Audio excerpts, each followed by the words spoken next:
Hey guys, what's going on? Flawless Exotic Creations, Will, Audra, Hi. coming to you guys with another video on this Thursday. So, big question. Everybody asks everybody the same question, especially during these interesting times. When you speak to a fellow breeder, the common question is what? How many clutches you got this year? How many clutches you got? And it's a genuine concern. It's a genuine interest because a lot of people want to know how many babies are being produced, what projects are being worked, and so forth. When we've been asked, we don't think that we're doing anything wrong per se, but we're kind of going to the beat of our own drum.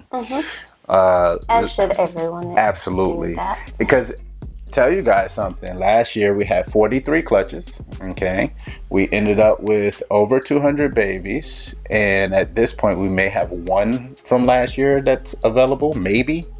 If not sold out, I gotta double check. But we're sitting in a situation this year now where we're like, what, we wish we had more.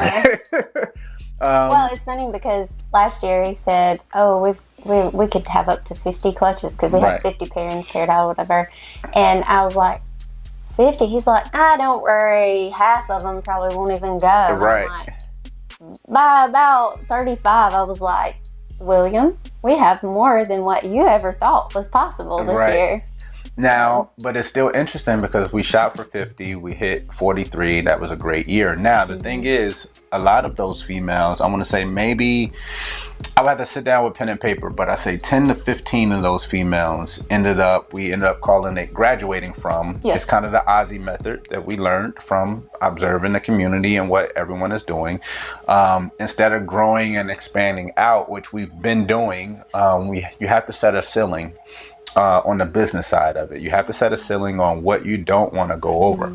And I mean, we've talked about that many times, like infrastructure and, you know, what you can logically do for not only just your space, but the health of your animals and all that kind of stuff. Your scale. Yep. Yes, exactly.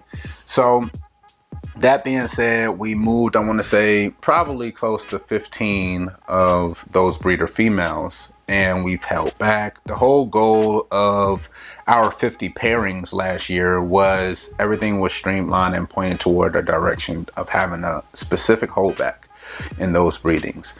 What has changed from then to now as far as the outcome? Absolutely nothing. The goal is for us to be our number one customer, produce the absolute best snake genetic wise that we are chasing and pursuing, in hopes of hitting it and holding it back. That being said, in the, how you say, this world of the game of odds, 9 times out of 10, you're not going to hit your gold snake. Like they say, may the odds be in your favor. Yeah, exactly. Because consistently enough, they are not in your favor.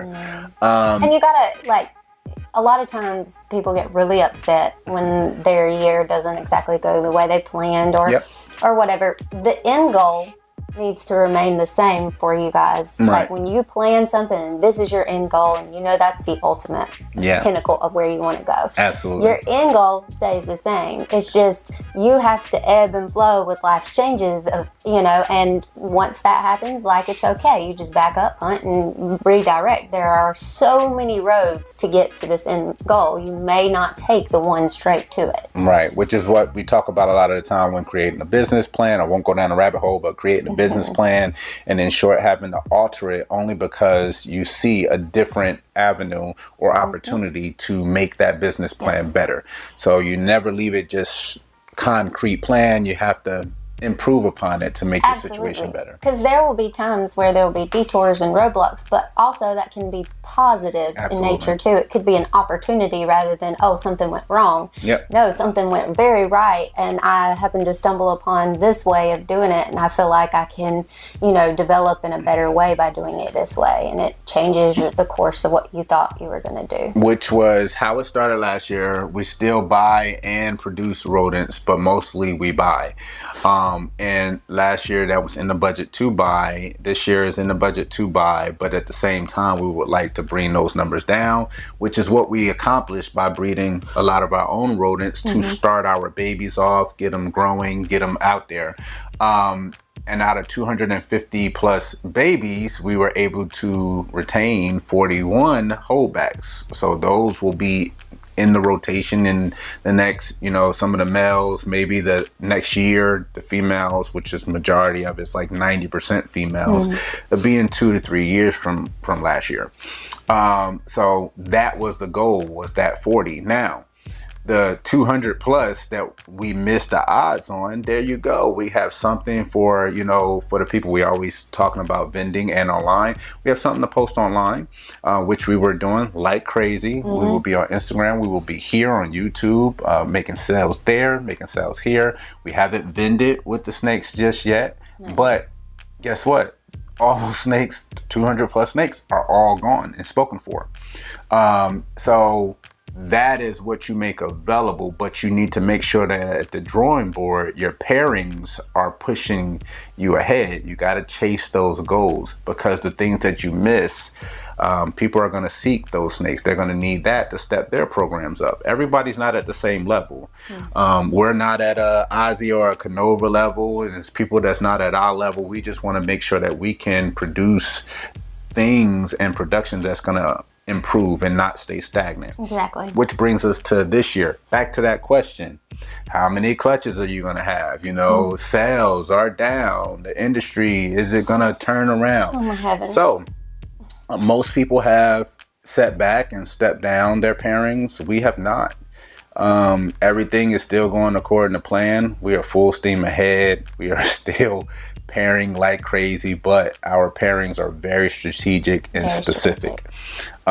This year, we again have 50 pairings.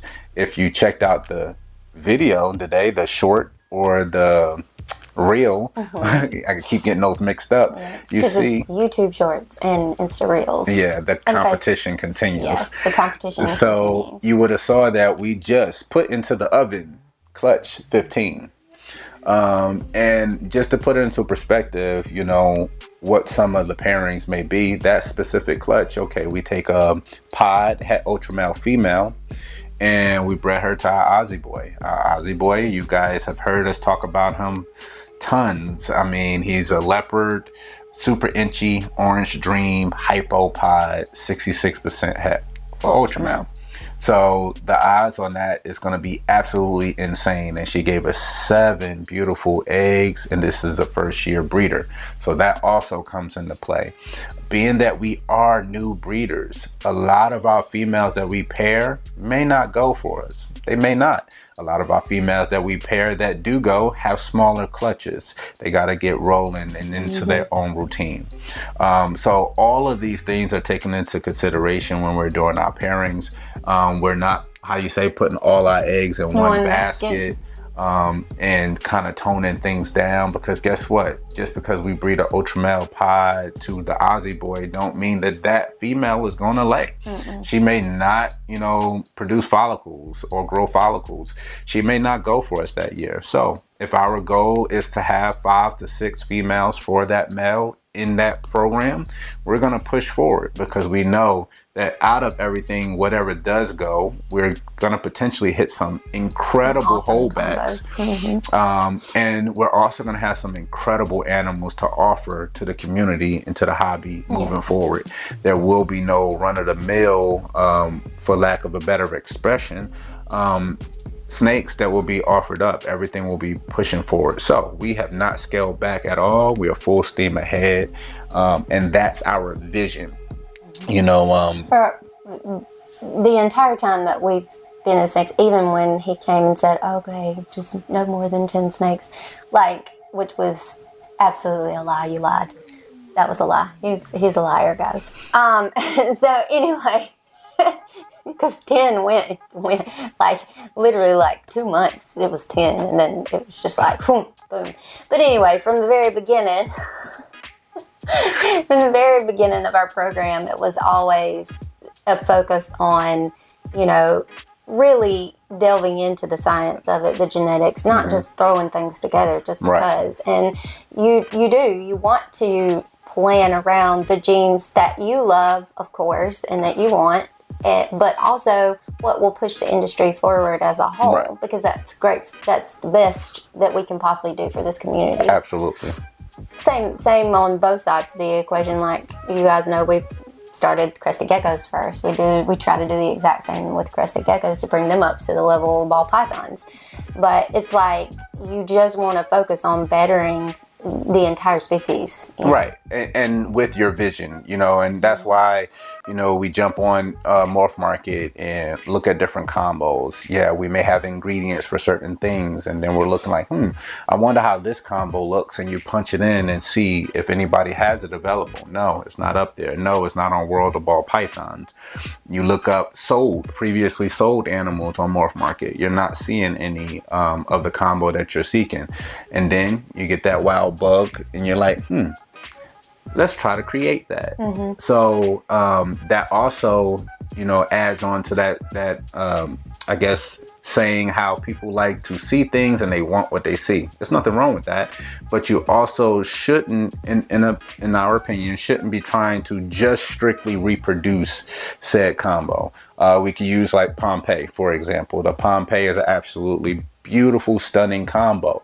But if your goal is to buy a Pompeii or to just produce a Pompeii, it's not necessarily wrong, but you're going to be behind as far as what's your next step. What's your flavor that you want to add to it? Maybe you want the banana Pompeii. Maybe you want, to add specific things to the Pompeii that may be your lane. So you need to visualize, see what you're working with, see what your canvas, and see what you can add, as far as your part of the flavor. Exactly, because everybody needs to have their own flavor. There are a lot of foundational principles that everyone should really apply to their program, but to legitimately take a business like, for instance, Ozzy or Canova or anyone, Mutation Creation, some of your bigger ones, Evolving Pythons, like you really if you take their entire way of the way they do things or their programs, it's not going to be authentic to you. Absolutely. So make sure that you're injecting your own authenticity into your program, because that's what makes it so good for everyone as far as the community is concerned. They can see the different perspectives across the board and how it can add to things. Right. And stay focused on your programs, your projects. I mean, Lord knows we are not holding back at all, full steam ahead. Like you said, we're not trying to pat ourselves on the back. We're looking for the next step to continue moving forward. We haven't vended yet with the ball pythons. At some point we will, and it's going to be a blast, just like vending with the crested geckos. But for all you people who have a little bit of negativity in your mindset as far as about the industry and the hobby, and you just need some boost of motivation, some encouragement, inspiration, message us, reach out. We love all the support. Check us out on Instagram. Check us out when we do post on Facebook, but check us out here.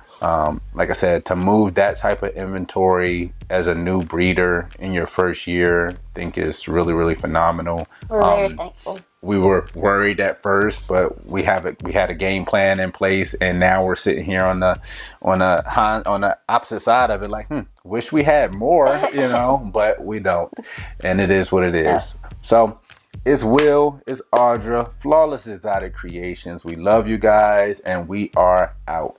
Bye.